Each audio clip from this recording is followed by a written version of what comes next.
بسم اللہ الرحمن الرحیم۔ السلام علیکم۔ میں امید کرتی ہوں آپ سب خیریت سے ہوں گے۔ میری دعا ہے اللہ رب العزت آپ سب کو اپنے حفظ و امان میں رکھے، آمین۔ بڑھتے ہیں اپنے موضوع کی طرف۔ ابو ذر رضی اللہ عنہ ہی ہو، تمام قبائل آپ صلی اللہ علیہ وسلم کے فرما بردار ہو گئے اور لوگ اسلام میں داخل ہو گئے۔ اسلامی جھنڈا تمام جزیرہ عرب پر لہرانے لگا۔ رسول اللہ صلی اللہ علیہ وسلم نے صدقات کی وصول یابی کے لیے حاکم مقرر کیے۔ لوگوں میں تونگرمی آ گئی اور ہر طرف خوشحالی پھیل گئی۔ لوگ اچھا کھانے اور پہننے لگے، مگر ابو ذر رضی اللہ عنہ اپنی سابقہ حالت پر ہی رہے۔ ان کا کھانا حسب سابق جو ہی کا تھا۔ ایک دن ابو ذر رضی اللہ عنہ زبدہ گئے، وہاں عرصہ تک قیام کیا، پھر مدینہ لوٹے۔ فوراً رسول اللہ صلی اللہ علیہ وسلم کی خدمت میں حاضر ہوئے اور خاموش بیٹھ گئے۔ رسول اللہ صلی اللہ علیہ وسلم نے فرمایا، اے ابو ذر۔ ابو ذر رضی اللہ عنہ نے کچھ جواب نہ دیا۔ رسول اللہ صلی اللہ علیہ وسلم نے پھر فرمایا، اے ابو ذر۔ ابو ذر رضی اللہ عنہ دھیمی آواز سے بولے، میں ناپاک ہوں۔ رسول اللہ صلی اللہ علیہ وسلم نے باندی کو آواز دی، وہ پانی لائی۔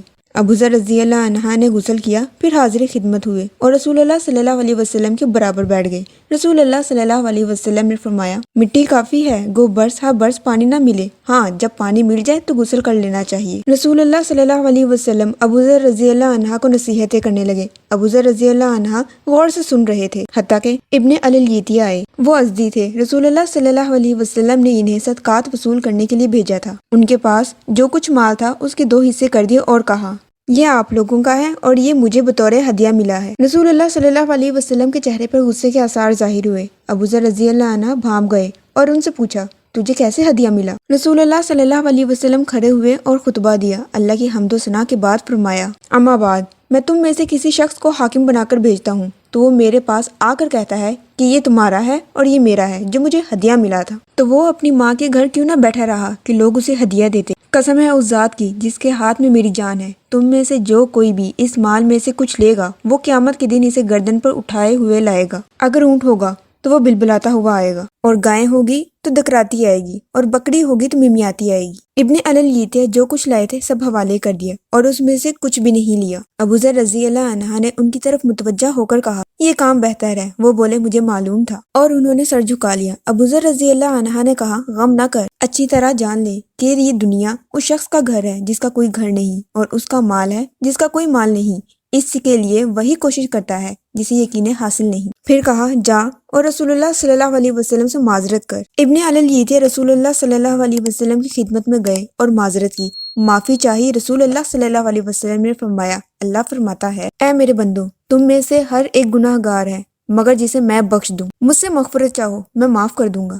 جو شخص یہ جانتا ہے کہ میں بخشنے پر قادر ہوں اور مجھ سے مغفرت کا طالب ہوا، میں اسے بخش دیتا ہوں۔ تم میں سے ہر ایک گمراہ ہے مگر جسے میں ہدایت دوں، اور ہر ایک فقیر ہے مگر جسے میں غنی کر دوں۔ مجھ سے مانگو کہ میں تجھے تونگر کر دوں گا۔ اگر تمہارے اول آخر زندہ مردہ خشک اور ترشکی بن جائیں تو میری سلطنت سے کچھ بھی کم نہیں کر سکتے، اور اگر سب کے سب متکی ہو جائیں تو مچھر کے پر کے برابر بھی اضافہ نہیں کر سکتے، اور اگر تمہارے اول آخر زندہ مردہ سب مل کر مجھ سے مانگیں اور میں ہر ایک کو اس کی آرزو کے مطابق دے دوں تو بھی میری ملکیت سے کچھ بھی کم نہیں کر سکیں گے۔ جیسے کوئی سمندر میں سوئی ڈبو کر نکال لے، میری سلطنت میں کمی نہیں آ سکتی، اس لیے کہ میں سخی، بزرگ اور محمود ہوں۔ میری بخشش کلام ہے، میرا عذاب کلام ہے۔ جب میں کسی چیز کا ارادہ کرتا ہوں تو کہتا ہوں، ہو جا، اور وہ ہو جاتی ہے۔ نبی کریم صلی اللہ علیہ وسلم اٹھے اور چلے گئے۔ اب لوگوں میں بات چیت ہونے لگی۔ ابو ذر رضی اللہ عنہ زہد کی بزرگی بیان کرنے لگی، لوگوں کو اللہ کی طرف دعوت دینے لگی، ذاتی مال اور دولت دنیا کی تحقیر کرنے لگی، اور ان لوگوں کو خوشخبری سنانے لگی جو فقیروں کی غم خواری کرتے ہیں، راہ خدا میں دیتے ہیں کہ انہیں جنتیں ملیں گی جن کا عرض آسمان و زمین ہے، ان کے نیچے نہریں بہتی ہیں، وہ ہمیشہ رہیں گی، اور یہ بڑی کامیابی کی بات ہے۔ لوگ واپس جانے لگے تو ابو ذر رضی اللہ عنہ رسول اللہ صلی اللہ علیہ وسلم کے ساتھ گھر کی طرف روانہ ہوئے۔ رسول اللہ صلی اللہ علیہ وسلم چلے جا رہے تھے۔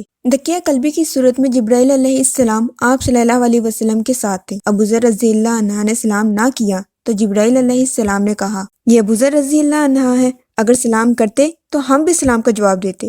نبی مکرم صلی اللہ علیہ وسلم نے فرمایا، اے جبرائیل علیہ السلام، کیا تم انہیں جانتے ہو؟ قسم ہے اس ذات کی جس نے آپ کو حق دے کر بھیجا، وہ 7 آسمانوں میں زمین کی نسبت سے زیادہ مشہور ہے۔ یہ مرتبہ انہوں نے کیسے پایا؟ اس فانی دنیا میں زہد کی وجہ سے۔ آج کے لیے بس اتنا ہی۔ حضرت ابو ذر رضی اللہ عنہ کے بارے میں مزید جاننے کے لیے ہمارے چینل سے جڑے رہیں۔ ملتے ہیں نیکسٹ ویڈیو میں، تب تک کے لیے اللہ حافظ۔